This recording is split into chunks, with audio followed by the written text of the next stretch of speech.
Back to Case Close, edisi ke-70 pada hari ini.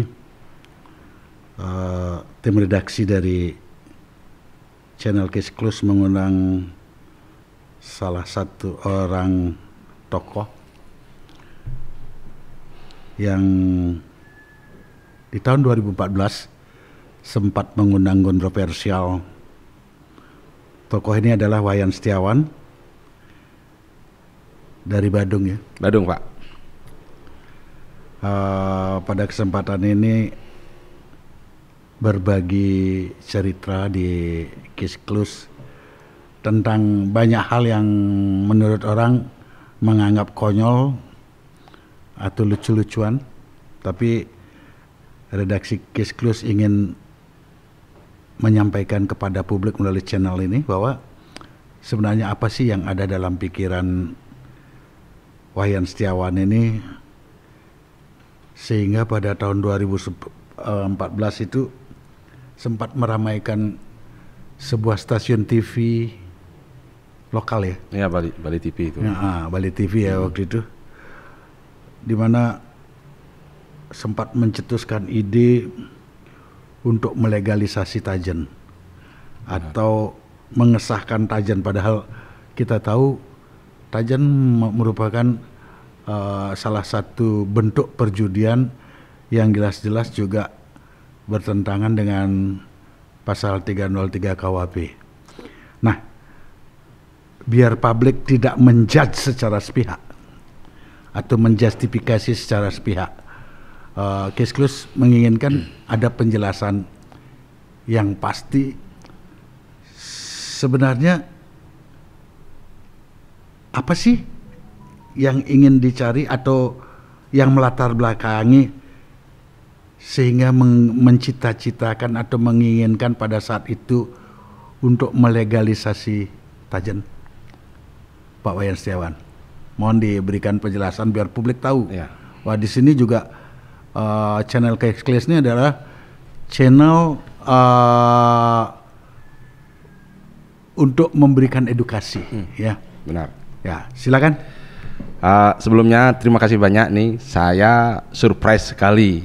Ternyata alam semesta mempertemukan saya dengan tokoh idola saya nih, Pak Pongli nih. Ya, saya jujur saja agak grogi nih, Pak. Biasanya Tak perlu grogi. Biasa saya. Jadi begini, Pak, Bapak tadi sampai tanyakan ini tahun 2014, Pak ya. Ya, 2014. Saya ceritakan nih kepada di di Case Close nih, di apa namanya? Case Close. Case Close. Case Close. Jadi saya waktu 2014 itu Pak maju di PKB, Pak. Partai Kebangkitan Bangsa, ya. nyalek DPR RI dengan nomor urut 2 itu kalau nggak salah. Ya. Dan salah satu visi misi saya waktu itu melegalkan Tajen, Pak. Ya, kenapa saya ke PKB gitu dulu? Ini begini, Pak. Kita di Bali ini saya pikir dari 100 orang Bali, Pak, 100%-nya gitu, Pak. Saya rasa hampir 90%-nya setuju Tajen, Pak. Saya rasa loh, Pak, karena saya nggak pernah survei kan. Jadi rasa-rasa aja dulu dipakai kan begitu. Asumsi pribadi 90% setuju, Pak, Tajen. Bahkan pelaku Tajen, Pak, baik itu jadi dagang babi guling atau sekedar tukang gizi siap gitu, atau sekedar menikmati hiburan, bahkan sampai pejudinya kan begitu, atau yang mencari hasil di sana kan begitu, Pak. Iya. Nah, selama ini saya lihat, saya perhatikan waktu itu ya, Pak ya, 2014, 10 tahun yang lalu itu kita itu lebih berdebat antara yang setuju aja, Pak. Pro kontranya antara yang setuju kan lucu, Pak ya. Kita tuh ngomongnya miyagannya, bahasa Balinya miyagannya antara yang setuju itu. Jadi saya pikir out of the box, Pak. Kalau you selamanya ngomong antara you aja nggak akan selesai. Kenapa? Ini harus selesaikan. Kamu harus ngomong dengan yang tidak setuju, Pak. Benar. Dengan notabene yang nggak setuju, maka oleh sebab itulah saya masuk PKB. Karena PKB seperti yang kita tahu, kan partai berbasis agama, Pak ya. Nah, itu walaupun sebenarnya enggak sih, mereka nasionalis, karena saya pernah masuk PKB kan. Jadi kalau mau membicarakan sesuatu yang butuh persetujuan, Pak, Ya kita harus bicara yang dengan yang nggak setuju. Jangan kita ribut antara yang dianggap kurang setuju ya. Iya, kalau basisnya jangan ngomong kurang agama. setuju. Mereka sudah nggak setuju. Jadi waktu itu kalau nggak salah Pak, saya mendatangi Haji Omai Rama Pak. Haji Omai Rama itu bahkan lewat lagu beliau menciptakan lagu anti judi kan. Kenapa saya cari beliau? Karena beliau nggak setuju. Nah, waktu nyalek di sana di PKB, harapan saya seandainya terpilih dan sayangnya belum terpilih, sebagai anggota dewan di fraksi PKB di sana saya melakukan fungsi saya lobbying Pak, melobi gitu loh, melobi orang-orang yang nggak setuju. Karena ini kan, ini mohon maaf Pak ya, saya awam hukum Pak. Pasal 303 itu kan ranahnya di pusat Pak ya. Kalau mau amandemen kan di pusat. Saya tarik ke sekarang ke depan. Kayak Pergub Arak Bali gitu saya ngomong. Itu kan ada aturan di atasnya yang lebih hierarki ya. Ya, jadi 1000 pun dibuatin pergub ya, kalau di atasnya ada nggak ada anunya kan Pak. Nggak nyambung ya. Ya nggak nyambung. Jadi satu-satunya cara ya kita maju ke pusat, kita lobby ke pusat. Di sana kita lobby. Berjuang dari DPR RI sebagai legislator yang tujuannya salah satunya tugasnya membentuk undang-undang kan. Iya, gitu ya? Kan mungkin mengamandemen pasal itu gitu loh atau menghapus. Nah, seingat saya waktu itu Pak, saya punya satu mobil Avanza dan dengan terang-terangan saya kasih baliho stiker itu, hapus pasal 303 KUHP. Itu loh. Hapus itu. Kenapa? Kalau itu kan kalau saya tidak salah Pak ya, mohon diluruskan Bapak praktisi hukum.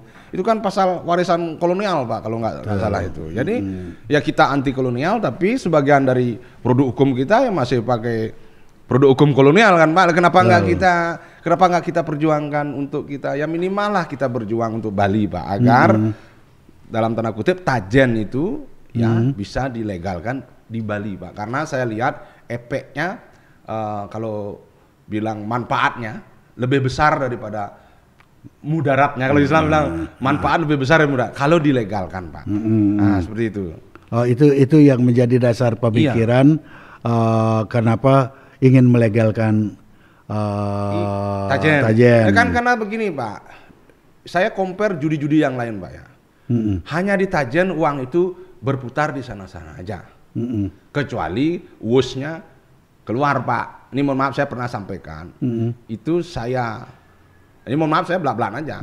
Itu ada atensi-atensi kepada oknum-oknum tertentu yang sama. Sebenarnya saya nggak senang bilang oknum karena jumlahnya banyak Pak. Oknum itu kan 1-2. Kalau sudah berjibun itu nggak oknum. Ini institusinya sebenarnya harus dikritik kenapa melakukan pembiaran model begitu.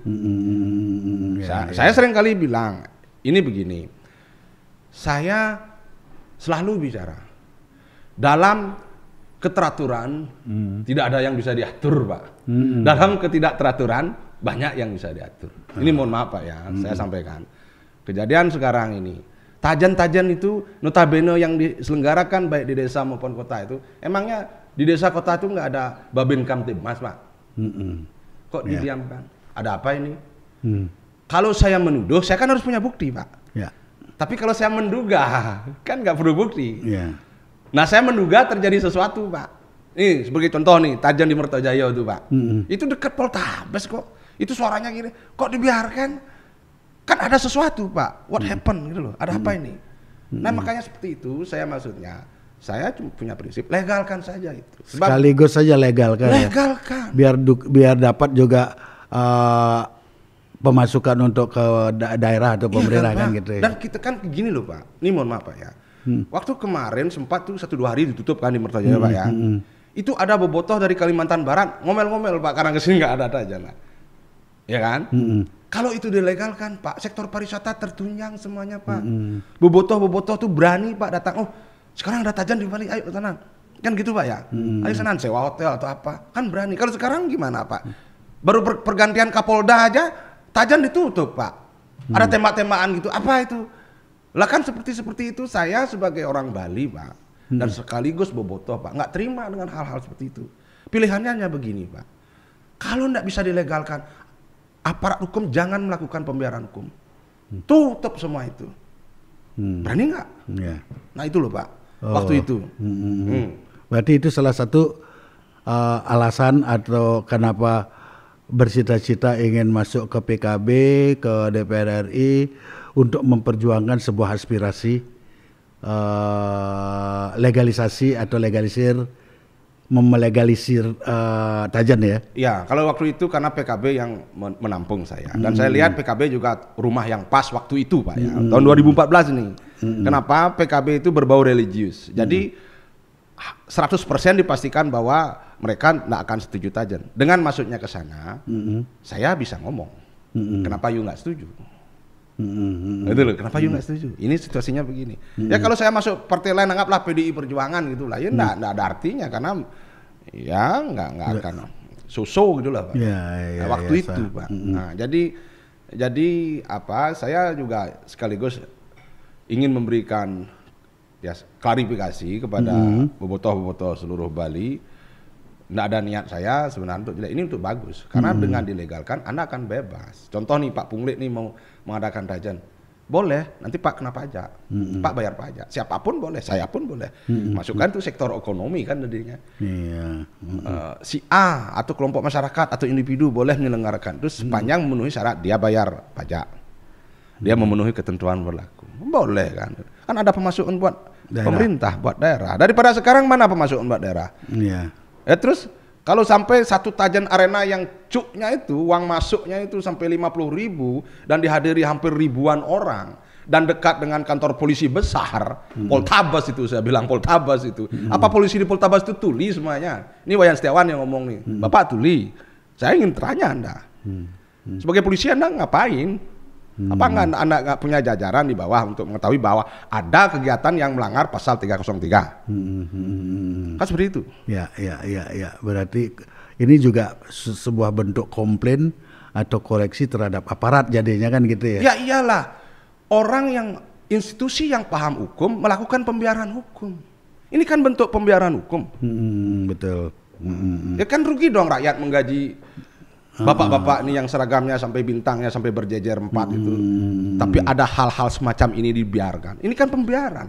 Katanya melanggar hukum kok dibiarkan? Berarti kan ada tanda tanya besar. Nah kalau saya menuduh saya menuduh polisi pasti itu, saya nggak pernah lihat. Ya nggak boleh menuduh dong.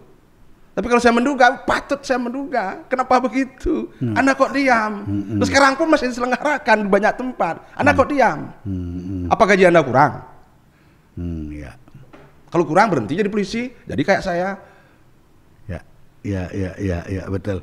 Artinya ada sebuah perjuangan dalam proses 2014 itu masuk ke sebuah partai yang berbasic atau berlandaskan agama untuk meng-cross check kenapa menolak dan bila berhasil ingin memperjuangkan itu di Senayan kan gitu ya. Oke. Saya lanjutkan ke hal kedua. 2014 maju, 2019 break, 2024 ingin maju lagi. Nah, bahkan di saat-saat bersamaan loncat partai dari partai A, B, C. Nah, apakah ada pertimbangan khusus atau ada hal-hal yang melatar belakangi untuk semua ini? Saya pikir itu bukan hal luar biasa, Pak. Ini mohon maaf, Pak ya. Orde Baru, semua orang Golkar loh Pak, hampir semua orang Golkar. Seharusnya nggak ada PDI sekarang.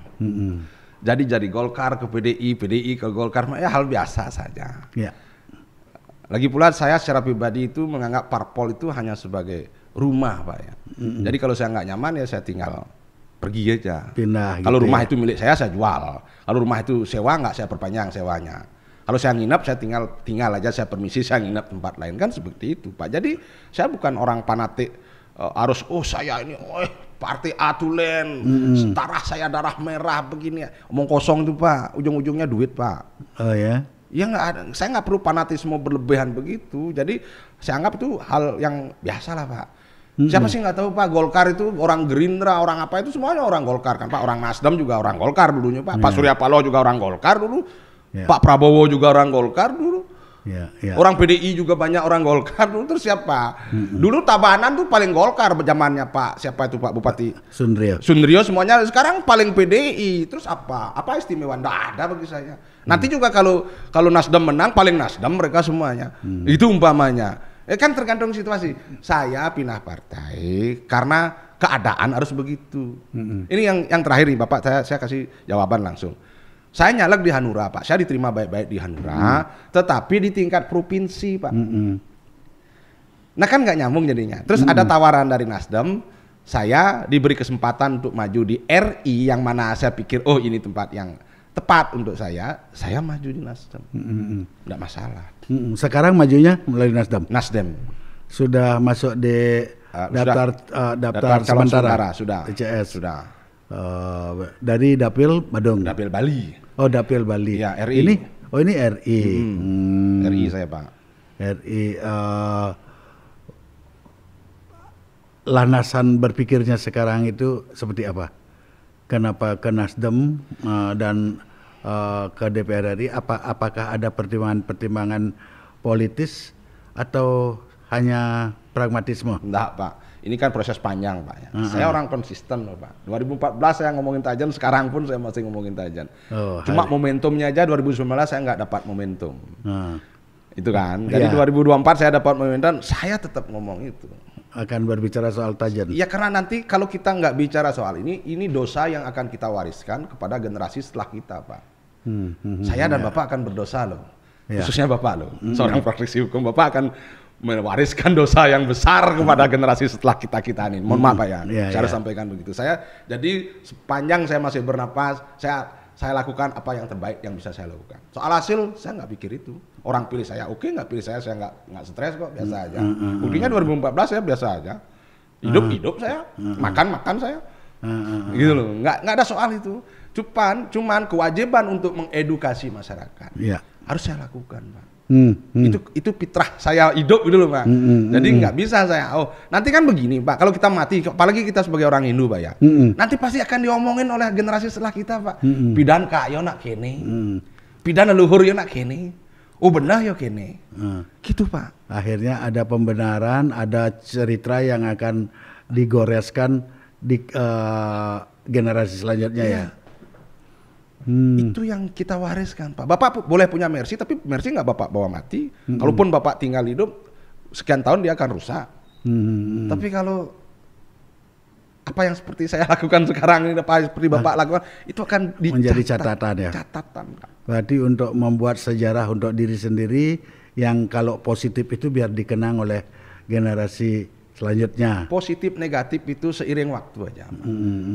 Kayak sekarang mungkin dia disebut pengkhianat. Suatu saat dia pahlawan. Itu waktu aja. Saya nggak pikir positif negatifnya. Saya pikir apa yang harus saya lakukan sepanjang itu saya yakini benar. Apapun resikonya Pak. Nggak peduli Pak saya diancam si A, si B, nggak peduli. Emang kamu yang ngancam saya robot. Kalau yang ngancam saya robot takut saya Pak. Kalau yang ngancam saya manusia nggak pernah takut saya. Kenapa begitu? Semua orang punya lambung. Semua orang punya lambung, bisa mati kapan saja. Jadi nggak perlu takut itu. Saya pun bisa mati kapan saja. Nggak usah dipikir itu Pak. Kecuali yang ngancam saya itu robot itu nggak berani. Saya lebih baik diem gitu. Kalau masih manusia itu coba aja ancam Setiawan kalau berani. Saya persilahkan gitu. Tanggung resiko sendiri gitu loh. Apa yang Wayan cari sih sebenarnya di politik, padahal dulunya kan juga berbasic seorang pengusaha, pengusaha minyak PCO, Virgin Coconut Oil ya. Kenapa begitu ya drastis langkahnya dari seorang pengusaha untuk menjadi politisi atau mencoba jadi politisi? Apa yang melatar belakangi dan apa yang dicari di dunia politik ini? Gini Pak, saya pikir setiap orang tuh politisi Pak, siapapun.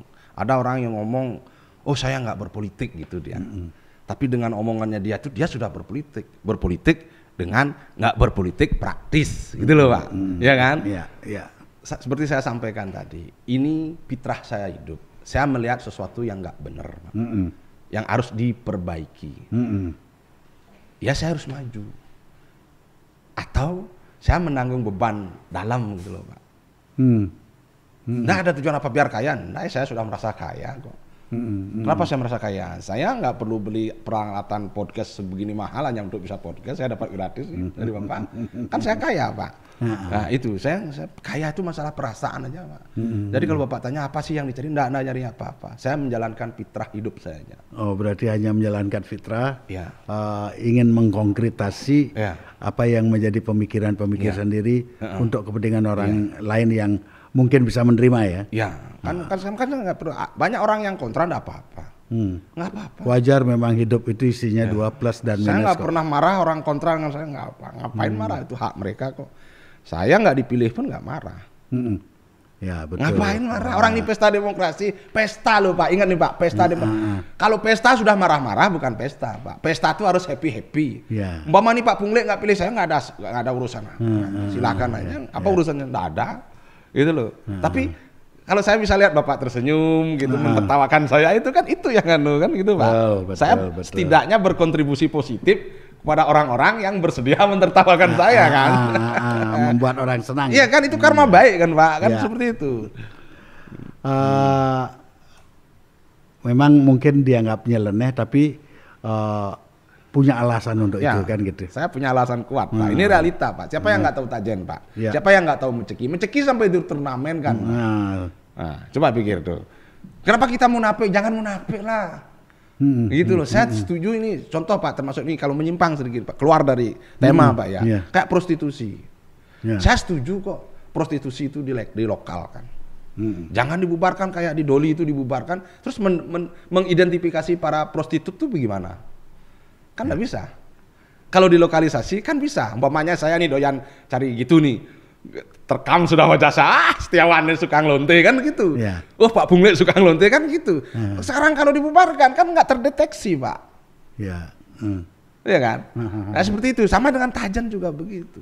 Uangnya kemana larinya itu? Sedangkan ini mohon maaf Pak ya, kita ini negara munafik Pak.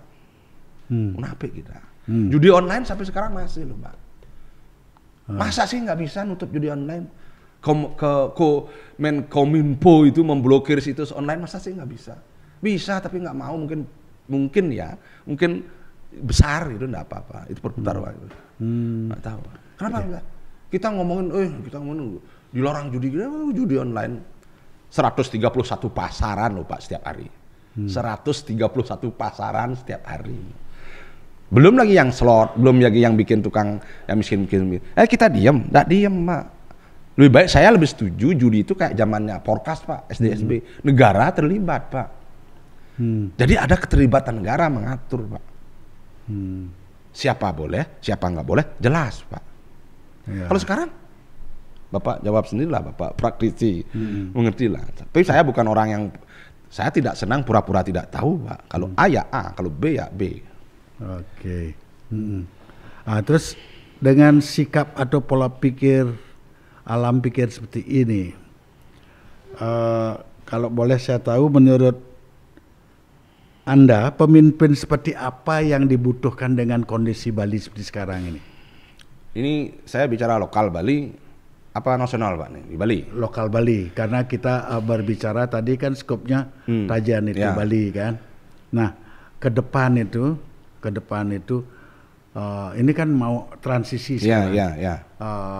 Beberapa bulan ke depan gubernur terpilih tahun 2018 kan ada PLT. Ada rentang waktu untuk 2024 akan ada pemilihan gubernur lagi. Gubernur seperti apa yang Anda inginkan? Saya siapapun ya, kalau pertanyaan ini untuk saya ya, pemimpin seperti apa yang diperlukan. Saya memilih pemimpin apa yang dia ucapkan itu yang dia laksanakan, terlepas apapun yang dia ucapkan. Kan sebelum jadi gubernur kan dia kampanye nih, A B C D E F G kan gitu. Jadi setelah dia jadi gubernur, dia biar lakukan A B C D E F G, jangan H I J K L M N gitu loh Pak. Nggak peduli siapa saya. Saya pilih pemimpin yang Satya Wacana Pak. Jadi omongan itu bukan cuma lip service. Kamu di satu sisi kamu ngomong A, terus di situasi lain kamu ngomong B. Nggak boleh begitu. Berarti singkatnya Anda menginginkan pemimpin Bali itu adalah pemimpin yang menganut aliran saja ya? Iya, pesajo kan Pak. Jadi apa omong, jadi umpama yen cang dari gubernur cangkel kene. Ya waktu jadi gubernur ya kene lah. Jangan keto gitu loh Pak. Sama seperti saya sekarang Pak nih Pak. Saya nyalek di RI Pak ya. Saya visi misi begini. Nanti setelah itu ya itu aja, saya nggak mau yang lain, itu aja. Kalau itu nggak tercapai, saya mundur aja saya. Ngapain saya di situ?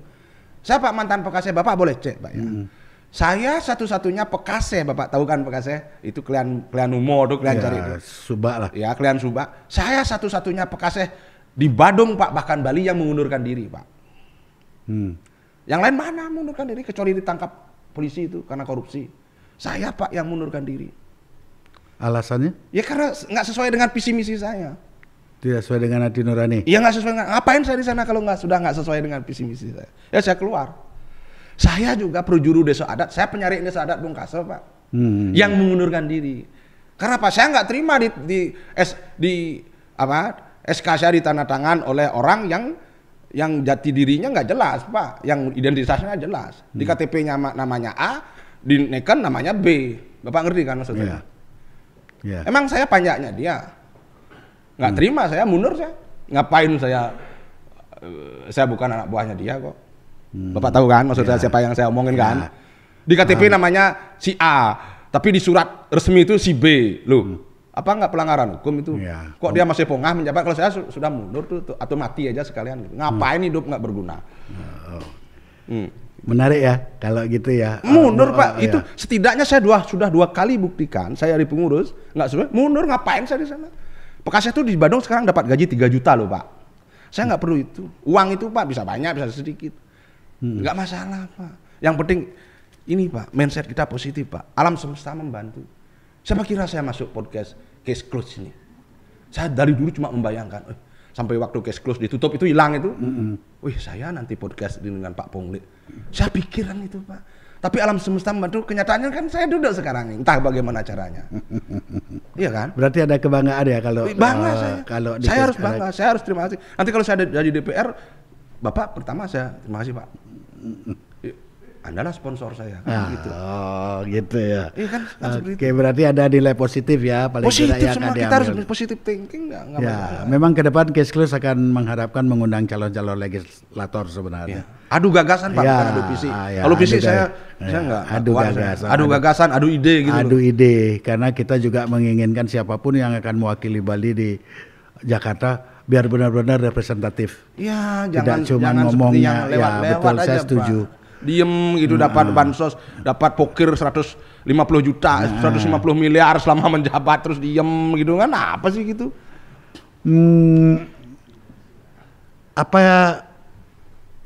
Apakah dalam pikiran Anda dalam adakah yang masalah serius yang kini dihadapi oleh Bali sehingga orang baik seperti Anda harus berpolitik? Begini Pak, saya percaya semua orang baik Pak. Kalau toh ada orang jahat, jelek itu ya itu keadaan Pak yang membentuk gitu Pak. Tapi semua dari kita itu terlahir baik Pak. Nah gitu kan. Nah kenapa saya itu keresahan saya Pak, kan seperti kita ketahui semua Pak ya. Kita itu begitu menggebu-gebu bilang ajak Bali gitu kan Pak. Ya betul. Ngerti nggak orang itu ajak Bali apa? Ada yang ngerti ajak Bali itu apa? Kalau bagi saya Pak, bagi saya nih Pak ya, ajak Bali itu adalah ketika kita sudah paripurna dengan kita. Contoh nih Pak, kalau saya punya anak saya sekolah, saya bisa menyekolahkan anak saya punya penghasilan yang cukup, secara kesehatan mungkin saya punya asuransi atau yang ditanggung BPJS. Dengan begitu ajak Bali Pak. Tetapi kalau sudah kita nggak bisa bersaing bahkan dengan orang-orang sekitar kita gitu, itu Bali nggak ajak Pak. Ini saya contoh salah satu contoh. Ini Denpasar mungkin suatu saat akan ada wali kota non Bali Pak, pasti itu. Kenapa ya? Karena ajak Bali cuma sebatas di muncuk bungut Pak, di muncuk bibir gitu loh, ajak Bali. Tapi ya adanya begitu Pak. Pahami dulu ajak Bali itu apa. Bukan ajak Bali dengan mati badai tengkat solas terus tuh pamer. Apa tuh Pak? Saya bukan anti adat Pak, anti Belanda ya. Ajak Bali begitu Anda paripurna dengan diri Anda sendiri.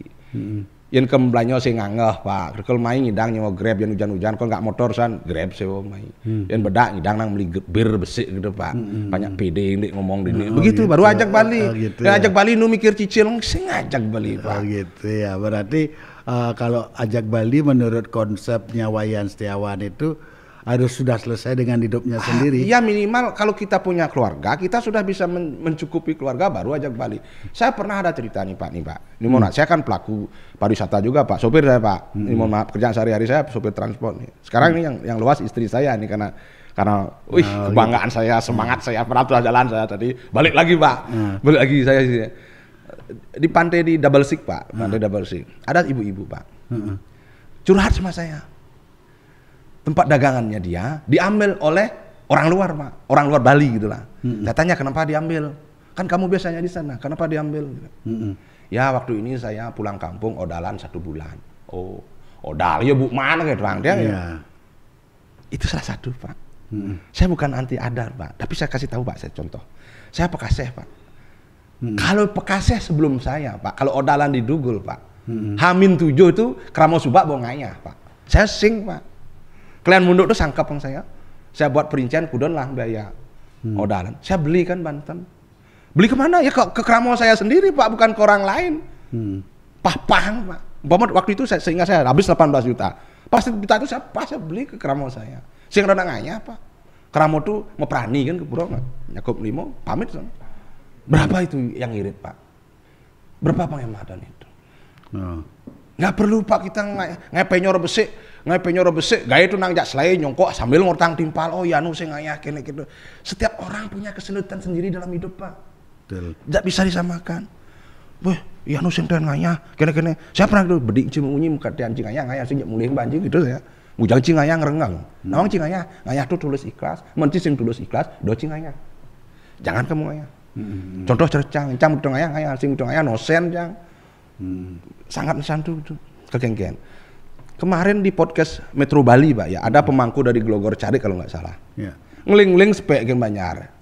Kedek saya, ku mujang sepek Banyar, ku ngeling ku gedang. Dia ajak urin dia Banyar nyepek, dia semakin dia sepek kan Banyar semakin luwung ku bebas dia malah gaya ke gedang dia. Mujang ku sepek Banyar sebat. Dia ajak sepek dia diolas, dia mau diolas sepek Banyar sing sepek dia ku gedang. Pasti ada sesuatu mungkin ku mansarin canang lebih ke gedang dia ya. Sehingga begitu ku sing mansarin canang ben ke doang dia kan pelan-pelan begitu. Iya kan? Mungkin ada kausal lah di sana. Iya, ada begitu saya. Wih, bani sing Banyar nyepeng saya. Urin saya itu sepeng dia. Bani itu sepeng dia. Sepeng mau kan. Terjadi nama kemit kan sing kan kemit yang mucara gong kemit pura kurang cuma kemit kan nak lain sang. Sekitar ada. Ya, betul juga. Ini pakai begini. Tanya pakai gitu loh. Itu harus ada orang yang berpikir out the box Pak. Udah beli pas nyepek Kramo aja galak saja nyepek Kramo. Apa itu? Mental gitu dikikis Pak. Ya, jadi betul. Apa namanya kebiasaan negatif yang dipertahankan dengan alasan-alasan tertentu memang harus diperbaiki lah ya dengan nalar dan logika yang baik dan benar. Betul. Pemahaman publik. Dalam rangka maju ini Pak Wayan Setiawan, boleh tahu kira-kira preparation atau persiapannya seperti apa? Kita tahu bahwa kalau orang maju menjadi calon anggota DPR, apalagi RI wilayahnya luas ya. Artinya kalau orang belajar ilmu hukum menyatakan yurisdiksinya luas, wilayahnya luas, wilayah hukumnya luas. Seluruh Bali loh dapilnya kan? Ya. Walaupun diajukan dari Badung, tapi kan tidak tertutup kemungkinan punya teman di Bangli dan lain sebagainya. Berapa persiapan finansial dan persiapan yang lain-lainnya yang sudah dirancang untuk 2024? Saya jawab Pak ya. Iya. Kalau persiapan lain-lainnya, saya siap lahir batin Pak, gitu yang mau selam orang lain-lainnya Pak. Kalau yang Bapak tanya maksudnya persiapan uangnya. Nah gitu. Ya. Kudu pis yang kasar kene cikudang lah pis yan gitu maksud Pak kan? Ya, semacam itu. Salah satunya itu. Kudu cikudang nyiapang yang merek terus benar kudu. Kene Pak. Sebelum saya jawab itu kene lah Pak. Saya bermain logika aja Pak. Saya ini loh Pak nyalon jadi wakil rakyat Pak. Adalah anti logika yang kanti saya musuang pes Pak. Sing logis Pak. Saya loh nyalon wakil rakyat yang bahasa sederhananya begini. Dalam satu rumah Pak ya, kan ada tedon nih ayah Banyar nih. Kan itu saya nih ayang Banyar. nyaman saya sing idang. Yan cing yang banyak yan. Neh bis bekal pangidang cinganya. Kan gitu. Bukannya yan cing yang banyak main bis tidak cangkal melalui. Kan enggak begitu, Pak. Ya. Logikanya jangan dibalik-balik, Pak. Saya ini wakil rakyat. Yang harusnya rakyat yang membiayai saya. Berapa siapnya rakyat membiayai Wayan Setiawan untuk jadi wakilnya? Itu tanya rakyat dong, Pak. Kudo rakyat kemidang biayain Wayan Setiawan nih kalau diwakil. Kok Bapak tanya saya berapa? Saya jadi wakil rakyat loh, Pak, bukan bos rakyat. Kalau saya mau jawab, Pak, salah satu rakyat yang bersedia membiayai saya adalah Case Close lewat podcastnya. Ini salah satu bentuk dari dukungan rakyat, Pak. Coba Pak pikir saya beli kenene kudang 100 juta nih. Jadi ada Case Close kan saya gratis. Itu sponsorship, Pak. Jadi pertanyaan Bapak saya jawab, kudo cing ngabepis gitu, Bapak. Kasar saya ngomong mana? Cang sing musuang pipis, senyak. Karena saya wakil rakyat, saya mewakili rakyat. Harusnya pertanyaan itu Bapak tujukan kepada rakyat, bukan kepada saya. Rakyat Bali loh, rakyat Bali, kudo siap pes untuk biayain Wayan Setiawan untuk mewakil aspirasi Terus mah bobotoh lo, Pak. Cucuk botoh tuh tamu-tamu tuh ngomong podcast kene pang kru Pak ne pang gaji pang gede, luang kan begitu. Kok saya keluar uang untuk mewakili? Saya mendowngrade diri saya loh, Pak, jadi wakil. Kok saya keluar uang lagi? Logikanya mana? Saya nggak bodoh, Pak. Karena begini. Oke, dari aspek itu ada benarnya. Tapi kadang-kadang di sana ada dibutuhkan sarana dan prasarana. Sarana dan prasarana. Salah satu mungkin dari aspek sosialisasi, anggaplah sosialisasi melalui Case Close, mungkin tanpa biaya. Kan ada juga orang yang menggunakan media yang lain. Entah itu media radio, media baliho, kan itu butuh. Apakah yang seperti itu tidak dipikirkan? Apa tidak? Saya satu-satunya caleg sing masang baliho di pempat-pempat kene apa tuh, Pak? Pilih saya. Aku gini loh, Pak. Oh gitu. Berarti kalau Bapak lihat baliho saya sing nyalek, Pak. Enggak pakai gitu-gitu. Saya ingat ucapan almarhum I Gusti Ketut Adi Putro. Pertanyaan ini pernah saya ajukan puluhan tahun yang lalu, beberapa satu dekade yang lalu lah kepada beliau. Waji itu nak sekan kena tuh nyalang itu udah. Ada yang ngomong gitu udah. Basik sana tepuk yang baliho tuh gitu. Kepala saya dilus-lus sama beliau. Beliau guru politik saya. Yan, baliho bisa ngomong yan gitu aja. Dan terbukti beliau terpilih 2 periode. Sampai meninggal beliau masih jadi DPR. Saya nggak pakai baliho. Harga mati. Oh, tidak akan ya? Tidak akan. Berarti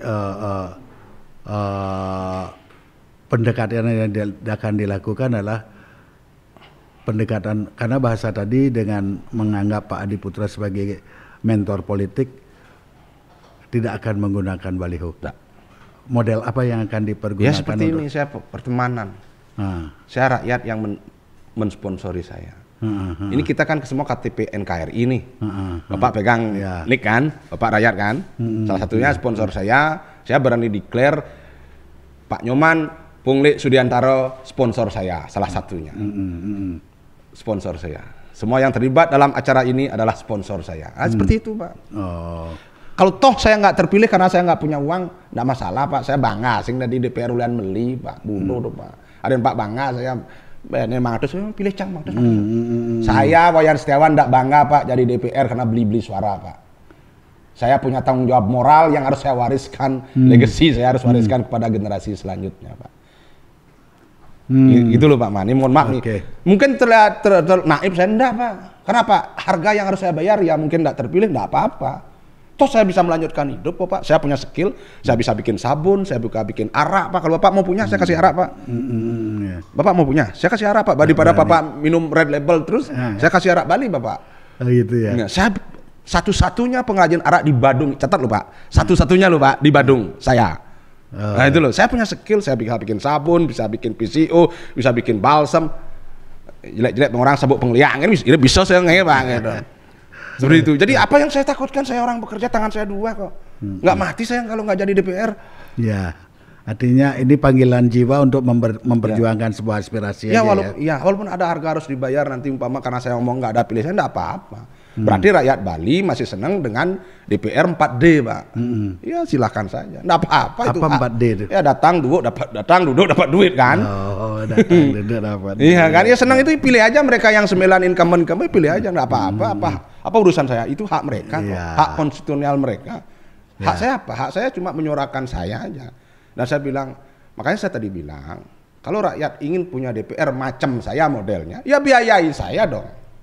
Kalau enggak ya abaikan. Kuang caleg ya, liu calegnya budoh-budoh, coba pilih sengkengken. Apa masalahnya? Sing ada masalah. Oke.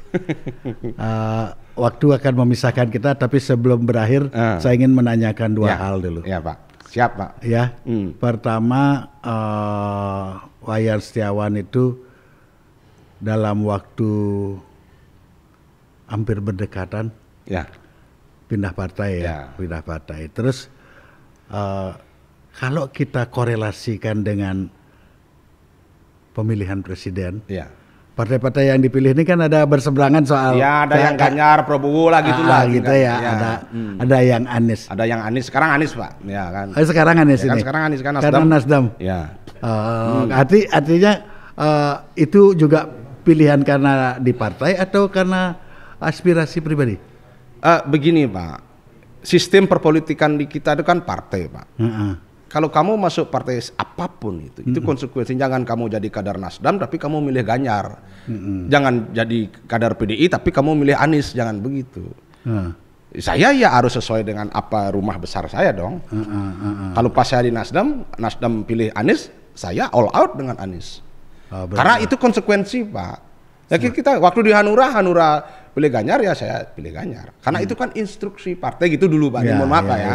Tapi saya bukan petugas partai loh Pak. Bukan petugas partai. Arti saya nggak mau diasosiasikan. Oh ini petugas partai orang ini nanti kalau dia jadi dia akan gampang sekali jangan salah. Gitu. Itu satu jangan salah gitu loh.